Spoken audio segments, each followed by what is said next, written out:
Ihtiram. Hayyun. Assalamualaikum warahmatullahi wabarakatuh. Wa maghfiratuh wa ridwanu ila yaumil qiyamah.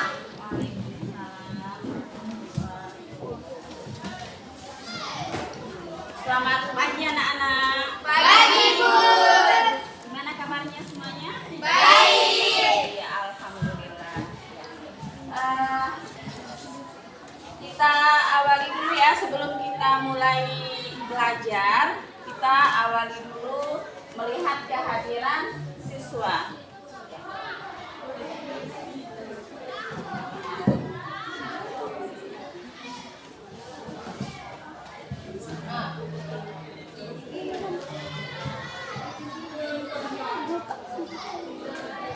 Anissa Fitriani, Hadir. sehat Anissa? Sehat, Bu. Alhamdulillah. Aulia Adriani, hadir, sehat? Sehat. Kemudian Baik Marwah, Hadir. Herlina Agustini, Hadir. ya. Semoga kita semua dalam keadaan Sehat. Ya. Sebelum kita memasuki materi, sebelumnya kita awali dulu dengan pembacaan doa. Pembacaan doa dimulai. Bismillahirrahmanirrahim. Alhamdulillahirabbil alamin.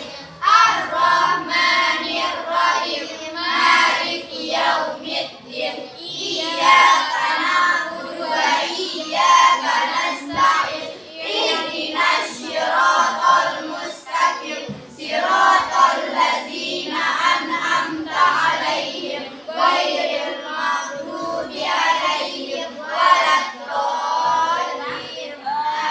Minggu kemarin kita sudah membahas tentang toharoh ya. Gimana? Bukunya sudah siap semuanya? Silahkan dikeluarkan bukunya. Keluarkan bukunya. Ya.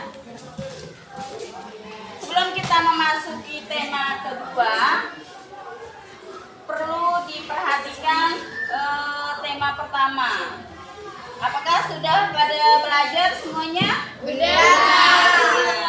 Kemarin kita sudah membahas tentang taruh ya.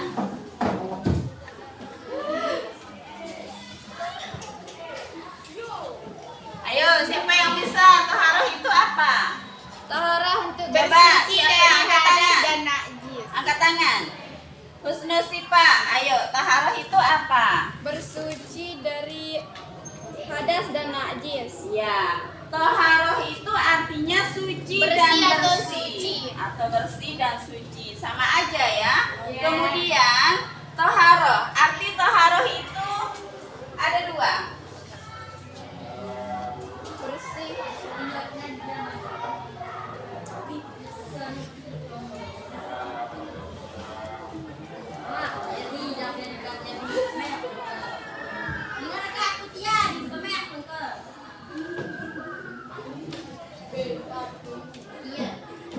Menurut bahasa dan menurut istilah. Nah, arti taharah menurut bahasa itu artinya bersih atau suci. Ya, bersih dari kotoran. Ya, najis juga. Itu ya, itu termasuk kotoran, najis itu. Kemudian arti taharah menurut istilah artinya Taharah adalah menyucikan badan, pakaian, dan tempat dari hadas iya, dan najis. menyucikan badan, Pakaian, tempat dan ibadah tempat maksudnya dari ya. Iya, dari kemudian hadas dan pakaian dari hadas dan najis. Itu arti taharah menurut istilah. Menurut istilah. Nah, kemudian di sini macam-macam taharah. Ya, taharah itu dibagi menjadi dua. Sama Taharah ada dinamakan dengan taharah maknawiyah dan taharah Isinya. iya.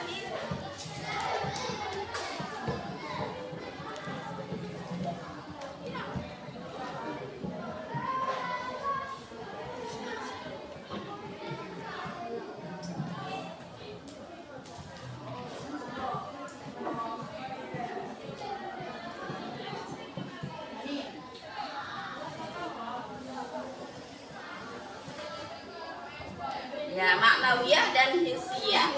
Toharoh maknawiyah itu artinya toharoh apa? Toharoh maknawiyah. Apa arti toharoh maknawiyah? Ayo, siapa bisa? Toharoh dibagi menjadi dua. Toharoh maknawiyah, kemudian toharoh hissiyah. Toharoh maknawiyah itu artinya toharoh apa? Hati. Iya. Toharoh maknawiyah itu artinya toharoh hati, menyucikan hati.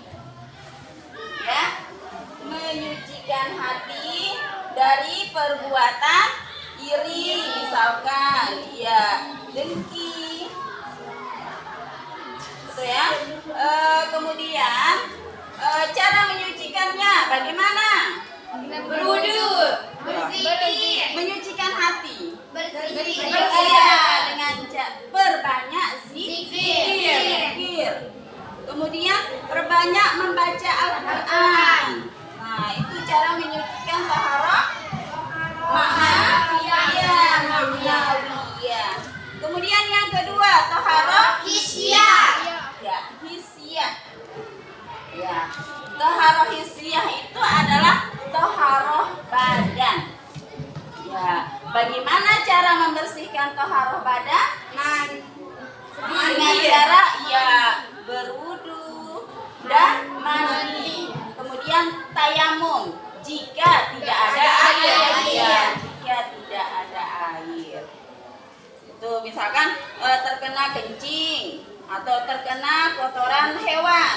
Nah, itu adalah contoh daripada toharoh hissiyah. Alat bersuci dan hal-hal yang suci. Nah, alat yang digunakan untuk bersuci itu ada 3. Alat yang digunakan bersuci itu ada 3. Pertama, harus menggunakan air dulu. Nah, kemudian yang kedua, Tanah atau debu, menggunakan tanah atau debu. Kemudian yang ketiga, benda padat. iya, benda padat, bisa pakai genteng, iya itu ya, batu dan lain sebagainya. Kemudian kita membahas tentang air. Nah, pernah minum air enggak? Pernah. Air itu ya, yang dimaksud dengan air adalah alat bersuci yang utama. Nah, alat yang digunakan untuk bersuci yang pertama itu adalah air. Ya, jika tidak ada air, baru menggunakan tanah. Ya, atau dengan menggunakan tayamum. Nah, air ini dibagi menjadi 4 bagian. Nah, pertama air suci dan air dibagi menjadi 4. Nah, pertama Air mutlak, air suci dan tidak menyucikan. Tapi tidak menyucikan. Air suci tapi tidak menyucikan. ya, air suci Tapi tapi tidak menyucikan. Air musammal. Kemudian yang ketiga air musammas. Ya. Dan air mutanajis atau air bernajis.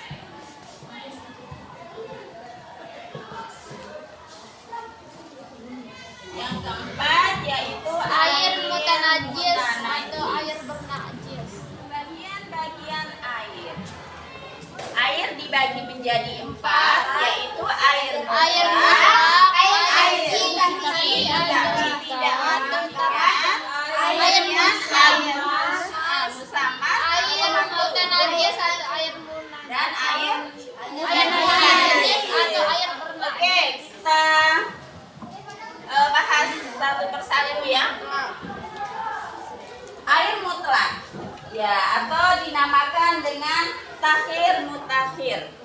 Dimana air mutlak ini adalah air yang masih murni, belum bisa tercampur oleh apa-apa. Ya, misalkan air, contoh daripada air murni, siapa bisa? Coba angkat tangan. Air mutlak itu contohnya seperti apa? Air laut, air hujan, Air laut, air hujan, air sungai, air sumur, mata air salju, dan air embun. ya bagus. Kemudian tidak ada air, tidak bisa ke kamar mandi misalkan. Oke, boleh menggunakan air hujan untuk berwudu. Kemudian air laut. Ya, air laut itu boleh juga digunakan untuk bersuci atau berwudu. Ya. Kemudian air sumur. Ya, air sumur. Ya, itu selalu kita pakai untuk minum ya. Ya, itu dinamakan dengan air mutlak. Kemudian yang kedua, air suci tapi tidak menyucikan. Nah, mana dikatakan dengan air suci tetapi tidak menyucikan? Semula air itu suci, tetapi kalau sudah terkena sesuatu, misalkan ya air kopi, ini contoh daripada air suci tapi tidak menyucikan.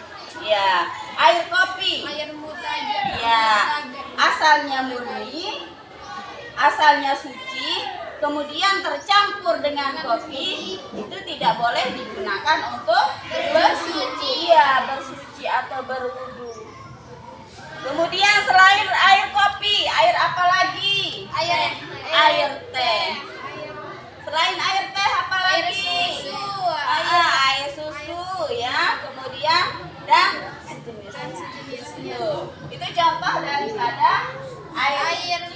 Nah, sekarang kita lanjut ke air musammas atau makruh. Ya, makruh. Apa arti makruh? Ayo, apa itu makruh? Air yang dipanaskan di bawah terik matahari. Ya, itu. Kemudian yang keempat, air mutanajis. Nah, air yang terkena dengan najis. Baik najis mutawasita, mugalaza, muhabbabah, itu ya. Contoh daripada air mutanajis, misalkan sumurnya, ada sumur, kemudian dimasuki sama tahi ayam misalkan, ya boleh digunakan untuk bersuci enggak? Tidak, karena sudah termasuk air najis. Nah, sudah bisa dipahami anak-anak? Bisa. Ya, sebelum kita lanjut ke materi selanjutnya, mungkin ada yang mau ditanyakan, silahkan. Ayo.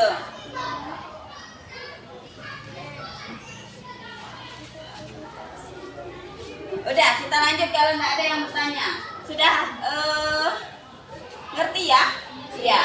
Kita lanjut ke masalah hadas dan najis. Hadas dan najis. Hadas dibagi berapa? Sebelum kita lanjut ke hadas, perlu kita ketahui hadas itu apa sih? Apa arti hadas? Hadas adalah keadaan tidak suci bagi seorang hingga menjadikannya tidak sah dan melakukan ibadah. Hadas itu menurut bahasa artinya peristiwa, kejadian. Ya, itu ya yang menyebabkan orang tidak bisa melakukan ibadah. Ya. Kemudian Hadas dibagi dua. Hadas kecil dan dan hadas besar. Hadas kecil Nah, kemudian hadas kecil itu adalah contohnya hadas yang seperti dapat apa? dihilangkan dengan cara wudu. Jika Hadas kecil, contohnya apa? keluar sesuatu dari jalan depan, buang air kecil dari Iya. jalan belakang, buang Keluar air besar. sesuatu dari dubur maupun kubur. Iya, misalkan kencing. Iya, BAB. Nah, bagaimana cara membersihkannya? Dengan cara Berwudu. Iya, dengan cara berwudu. Kemudian hadas besar. Contohnya seperti apa? melakukan hubungan suami istri. Ya, Untuk berhubungan bersetubuh, antara baik suami melakukan istri. iman, Kemudian haid bagi keluar serempel perempuan. Bisa Tidak ada saja ceritanya laki-laki haid. Ya enggak? Ya. Iya. Kemudian nifas. Tahu nifas? Apa? Darah yang keluar setelah Ya, darah yang keluar setelah melahirkan. Itu namanya nifas. Kemudian apa lagi? Wilada. Iya. Kemudian mandi jenazah. Ini termasuk contoh dari hadas besar. Bagaimana cara membersihkan hadas besar? Dengan cara Iya, coba satu-satu. Anissa, bagaimana cara membersihkan hadas besar? Iya, dengan mandi besar. Tahu niatnya apa? Ayo, siapa bisa niat? Niat mandi besar. Nawaitul ghusla li rafil adasil akbar lillahi ta'ala. Iya, nawaitul ghusla li raf'il hadasil akbar. Pardon Mandi besar. Sudah jelas? Sudah.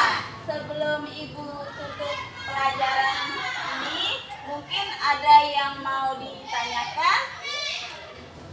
Ayo. Tidak ada. Ada yang mau bertanya enggak?